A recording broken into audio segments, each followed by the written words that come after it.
Hey everyone, it's SuperBro, and welcome to my follow-up video of Sonic Superstars. If you haven't watched my first video of my new gameplay series, Backlog Blast, click the video card above. But in case you are short for time, I enjoyed my time playing the first part of this game. Now, the footage that you're seeing, as well as, the video I made about this game, that was from a while ago. I went on a hiatus from not just making videos, but from playing and or buying new video games, so I kinda forgot about this game for a while. And then I come back to play it again in my own time, this time to finish it. And after I played the rest of the game, beating the final boss and all, I can safely say this about Sonic Superstars. I liked it, but I didn't love it. And that's kind of a bummer. I went into this game thinking I was going to absolutely love it, especially since it's classic Genesis-style gameplay but in 2.5D, and a far cry from how classic Sonic played in Sonic Forces. And heck, even Generations, but except that was done really well. But then I got to the middle point and the climax of the adventure, and I played all the way to the end, and I started noticing the flaws that hinder it from being an amazing game. To be fair, I didn't go into this game with high hopes or expectations.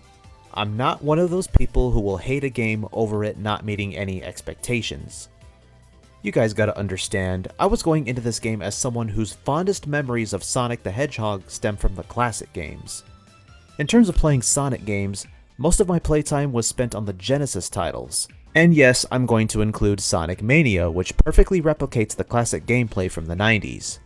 I still love Mania today, and I often come back to it. It's a comfort game for me. But I'm getting off topic here. Let's get back to the subject at hand, Sonic Superstars. Oh boy, where do I begin? Well, first off, the game starts off very strongly. We get a really good opening cinematic from the title screen, and it definitely gets you excited for the adventure.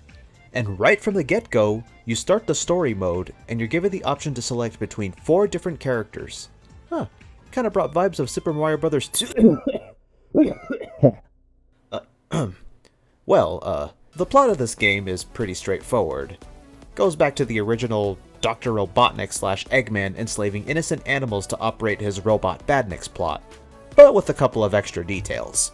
This time he's targeting North Star Island, where even bigger animals are being captured, and this time Eggman's got 2 accomplices, Fang the Hunter and newcomer Trip the Sungazer, to assist him in his plot to take over the world, and it's up to Sonic, Tails, Knuckles, and Amy to stop the Mad Doctor once again.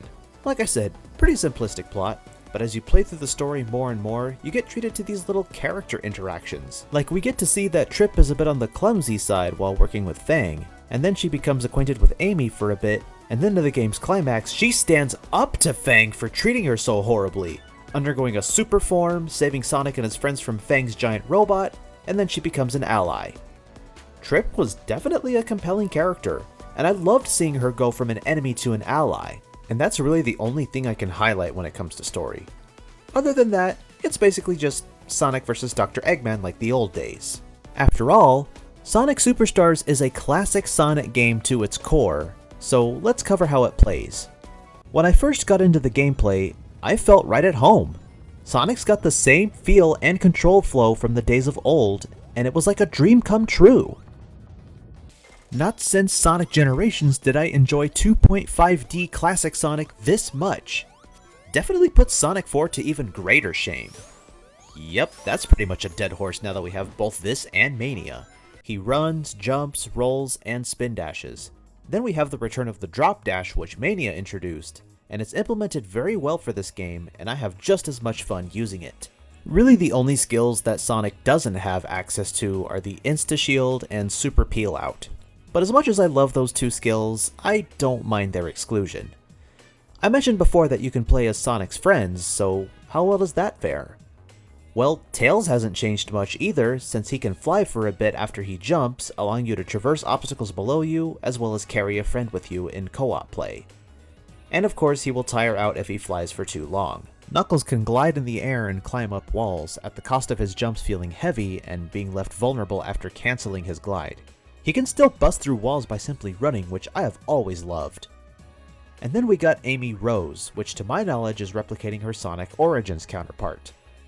So I must address that I didn't play Sonic Origins, mainly because I own the Mega Collection and Gems Collection on GameCube already, and I can revisit them anytime if I feel the need to play the classic games again, so yeah, I don't think I need Sonic Origins. But as far as Amy plays, she's got a double jump and a mid-air hammer swing that make her easily accessible, and I always have a blast playing as her.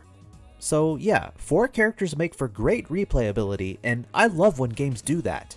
And now for the new stuff. Well, first off, let's start off with a returning gimmick, the giant rings that bring you to the special stages that allow you to collect Chaos Emeralds. Completely new to the table is being able to use the Chaos Emerald powers should you be able to collect them. As I said in my playthrough video, I'm not sure if I like these special stages or if I think they're just okay. Like, you grapple from point to point and you swing your way to the emeralds, you avoid bombs, and you go to these little springs that launch you straight upward, and sometimes the aiming reticle is really random on whether or not it'll lock onto something, so yeah, good luck dealing with those things. But when you do collect the emeralds, you are rewarded immensely. So let's get into those emerald powers. The first emerald gives you Avatar. It allows you to summon lots of clones of your character to wreak havoc on all sides of the screen, making it a great choice when you're surrounded by enemies or trying to defeat a boss. The second emerald is my favorite, and it feels like a callback to Red Burst from Sonic Colors. Don't believe me? Look at this genuine reaction of mine when I first discovered what Bullet can do. Wait! Oh my god! Oh! This is like, oh my goodness. This is like Red Burst from Sonic Colors DS. That's exactly what that's like. You cannot tell me that they didn't at the same time remember Sonic Colors DS with Red Burst. Bullet allows you to dash in the air in any direction you want until the power runs out. This is useful in just about every scenario, and I just love it so much. The third emerald gives you Vision. This one reveals hidden platforms and rings that give you another path to access. It's also worth noting that sometimes icons of a recommended emerald power will appear on screen, prompting you to use it, so that's really the only way you'll remember to use Vision. The fourth emerald that unlocks water is kinda cool, though more situational. It allows you to move freely underwater, as well as save you from drowning, and you can climb waterfalls. If you use this power on land, well, your character just becomes a liquid form of themselves. Yeah, kind of alright. The fifth emerald gives you Vine. Another favorite of mine. You can move vertically until you either get hit or touch a ceiling. You can also use the leaves growing from the vine as platforms. If you need to go back up after falling down to a lower area, this is quite useful. Emerald number 6's power is Slow. Slowing down time for a bit is cool, however, I must stress, please use this at the correct time. Please. I've misused this power many of times, it's not even funny. And the last emerald power is pretty interesting. Extra gives your character a unique skill. Sonic gets the homing attack, Tails can shoot tornadoes, Knuckles can punch and shoot projectiles, and Amy can toss her hammer, even toss multiple hammers. I love that you can have individual use for the emeralds besides just unlocking super forms, which is also there as an option should you be able to grab all 7. The only downside to the emerald powers is that it stops when you get hit, though you are able to recharge them after touching a checkpoint. And now for the levels themselves, and here comes the part where the flaws start to show. Most levels are fun, others are okay, and select few are, well, not very good. You see, when it comes to classic Sonic gameplay, if the level design isn't basic platforming and timing, it's about building up momentum to go faster, and using that momentum to traverse.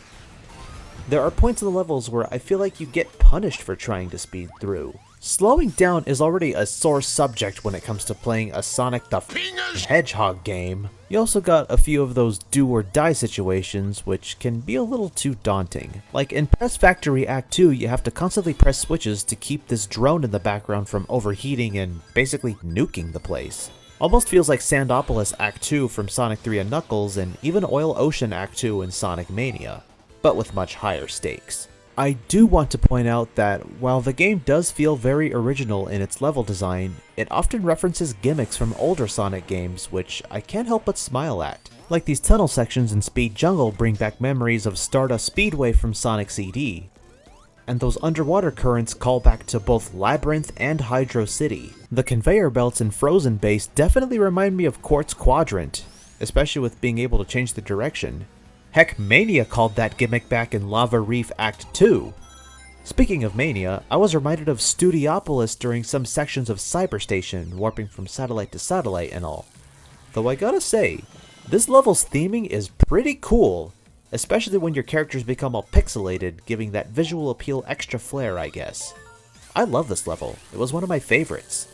Despite all that though, the levels in Sonic Superstars do manage to maintain that sense of originality, which fans of this game praise the most. The music in this game is good too. I really love T. Lope's arrangements of some songs. I don't really like the ones from Jun Senoi not because they use the Mega Drive sound font, but because the ones that do use the Mega Drive sound font aren't as catchy and often don't fit well with the themes of the levels. It could be because I was spoiled by how well arranged Mania's soundtrack was, but I don't know. Speaking of Mania again, I am aware of the argument of some fans calling Superstars better than Mania because of the sense of originality with the level design. But to that I say, well, they're only half right. The levels, like I said, do have unique gimmicks. Take for example Golden Capital Act 2. Fang takes the Chaos Emeralds away from you, leaving you to only play the level the old-fashioned way. Just you and what your character can do. However, once you reach the boss fight, oh my lord, this fight freaking drags! This has way too many phases for a boss fight, and I just got mentally drained after dying to this boss more than 5 times. That's another thing I want to discuss. The boss fights in this game are very hit or miss. Some of them are engaging and creative, while others feel like they just go on for an eternity because of multiple phases, taking forever to attack, or they can just straight up sucker punch you with instant death scenarios. It is recommended that you use the Emerald powers to make quick work of these bosses, otherwise it will overstay its welcome. Like no joke, these boss fights go from, alright, bring it on, to mother of Pingers, die already! The bosses near the end of the game have their fair share of jank, but I didn't mind them for the most part. Until the final boss of story mode. This is where I officially declared this game to be above average. Even the second act of Egg Fortress proved irritating with its reverse direction gimmicks and undoing of destroyed structures. Then you get to this giant mech that must be defeated by knocking back the blue missiles at him, a la Heavy Gunner fight from Sonic Mania. However, you have to go behind the mech to even deal damage, otherwise it'll get knocked away. And sometimes the blue missiles are way off screen to hit in time. And when the mech attacks the floor, you'd better move, otherwise instant death. You do not want to jump when it breaks the floor with both of its arms, because after the initial impact, there is no foreground to land on, therefore you're toast. And just when you think you've defeated it, another phase begins. This time you have to wait for the perfect moment to jump on its head. The Emerald powers are a godsend here, so make sure you save them for this specific phase of the fight. But be warned, if you play too recklessly, you will plummet into the pit to your demise, regardless of how many rings you have, and you have to go through this whole ordeal all over again. I spent more than 30 minutes trying to beat this boss, so I zoned out, thought about it for a second, and then I realized, yeah, this isn't very fun. I put the game down, and then I came back the next day to try again. And when I finally beat the giant mech, oh man. For the first time ever in a classic Sonic game, I didn't celebrate or give myself a pat on the back. I sighed in relief that I finally did this and that alone just wasn't as satisfying as I hoped it would be. Then when the credits rolled, it took me a while to realize that it just wasn't going to end. So I paused and went back to the main menu. Even that felt unsatisfying. Just, man, I can't believe it had to end like that. And I'm not talking about the story. No, the story ends on a happy note with our heroes coming together and welcoming Trip into their little friend circle. That was very wholesome. No, it's a bummer that the overall experience had to end on a sour note, and that just makes me feel weird. I've been looking at other videos talking about Sonic Superstars, some call me Johnny included. Heck, I even watched the Super Gaming Brothers play through the game with 4 players, and yeah, it's quite an experience. I should also mention that during the 4-player co-op, the final fight against that giant mech sucker punches the other players right as the second phase began. That's just not okay. And my sentiments about 4-player co-op in this game is just about the same way I feel about the new Super Mario Bros. Games. 2-player co-op is just fine. But 4 players is a chaotic mess, and not the good kind. But this is a Sonic game we're talking about. And I'm sorry, but New Super Mario Bros. As well as Wonder are at least built with co-op play in mind. I couldn't word this any better, but the co-op play does feel like it was put in last minute during development. An afterthought, if you will. So yeah, that means multiplayer in this game is above average as well. There's also a battle mode where you can compete against other players with your custom avatar. Oh yeah, I almost forgot about that. You collect medals throughout the game which you use to buy cosmetics for your avatar. The custom avatar is just sort of there, to be honest. Though it is cool that in Cyber Station you fight against a giant version of your custom avatar. I didn't care too much for the cosmetics. As fun as collecting the medals in the game can be, the cosmetics are a bit pricey, so choose wisely of how you want it customized. Sometimes in the levels you collect these fruits which grant you access to these bonus levels. Act Fruit. In these you have to collect a lot of rings to earn more medals. However, these are hit and miss too, because the threat looms that if you fall behind bounds, you'll hit this laser wall and you'll lose all your rings and have to collect more all over again. And if you touch that laser wall without rings, you're done. You've earned nothing. You either spend another fruit to try again, or you go back to the world map. Oh yeah, before I go, I want to briefly talk about the post-game. So, after you complete the game, you get to unlock Trip as a playable character in the story mode. You also get to unlock a whole new campaign specifically for Trip. It's basically kind of a hard mode of the story mode. Trip plays similar to Amy with having a double jump, but she can also cling to walls and ceilings and move along them, similar to that of Pink Spikes from Sonic Colors. And her extra emerald power enables her to spit fireballs, and they operate almost identical to that of the fireballs you throw in Mario games. Huh, I feel kinda weird making that comparison. Anywho, she also has a super form, transforming into a golden fire-breathing dragon, which is more useful for the platforming bits in boss fights, but not too useful in the speed sections. Also, the level design will sucker punch you even more, and from what I heard, the final boss of her campaign is very different and is just as janky, so there's that. I think I've rambled on long enough, so overall, I think Sonic Superstars is a good game. Just a good game. Not great, definitely not terrible. It's a good time. Just don't be surprised when the flaws start to show. The gameplay is good, the controls are well polished, visuals are great, music is decent.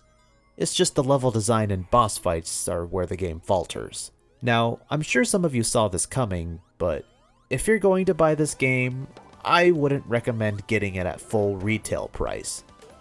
I pre-ordered this game, and I got it for a good deal, so I technically didn't pay full price for it. But yeah, this game definitely isn't worth paying full price for. And that about does it for my review of Sonic Superstars. If I were to rate it, I'd give it a solid 7 out of 10. So anyways, thank you guys for watching my video. If you liked it, go ahead and click that like button, subscribe to my channel if you want to see more, and yeah, all that good stuff. Feel free to leave a comment in the video too if you got anything else to say about this game.